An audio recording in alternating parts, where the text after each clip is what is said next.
নমস্কাৰ নমস্কাৰ। আপোনাৰ পৰিচয়টো দেখোন বাইদেউ।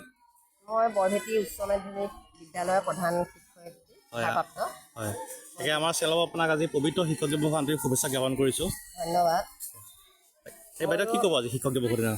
আজি এই শিক্ষক দিৱসৰ এই প্ৰাক মুহূৰ্তত মই অসমৰ তথা ভাৰতবৰ্ষৰ সকলো শিক্ষক শিক্ষয়িত্ৰীলৈ হয় মোৰ ফালৰ পৰা আন্তৰিক শুভেচ্ছা জ্ঞাপন কৰিছে। আজি স্কুলত কি কাৰ্যসূচী ৰাখিছে বাইদেউ? স্কুলত আজি প্ৰথমতে এখন ছাত্ৰ ছাত্ৰীসকলে এখন সভা আয়োজন কৰিছে। হয়। তাৰ লগে লগে বিভিন্ন সাংস্কৃতিক অনুষ্ঠানো আমাৰ অনুষ্ঠিত হ'ব। তাকে আজিতো শিক্ষক দিৱস বুলি ক'লে এটা উৎসৱমুখৰ পৰিৱেশ সৃষ্টি হৈছে। আজি দেখিছোঁ আমাৰ বিদ্যালয়ত এটা উৎসৱমুখ পৰিৱেশ সৃষ্টি হৈছে। হয় লগতে শিক্ষক দিৱসত দেখোন আপোনালোকৰ শিক্ষকৰ প্ৰতি বহুত দায়িত্ব এটা বাঢ়িছে, সমাজৰ দায়িত্ব থাকে। হয়। লগতে অভিভাৱকসকলেও আপোনালোকৰ ওপৰত বহুত আশা কৰে। কি ক'ব এই ক্ষেত্ৰত? মই ভাবোঁ হয় আমি শিক্ষক এতিয়া আজি শিক্ষক দিৱসত বেছিভাগ ছাত্ৰ ছাত্ৰীয়ে এটা কলম দিছে বা গামোচা দিছে। হয় সেই উপহাৰটো ডাঙৰ কথা নহয়।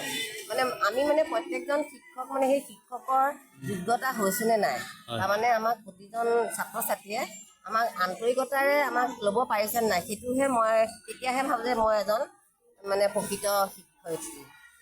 সেইটো প্ৰতিজন শিক্ষক শিক্ষয়িত্ৰীয়ে ছাত্ৰ ছাত্ৰীৰ পৰা সেই ভাৱটো পাব লাগিব।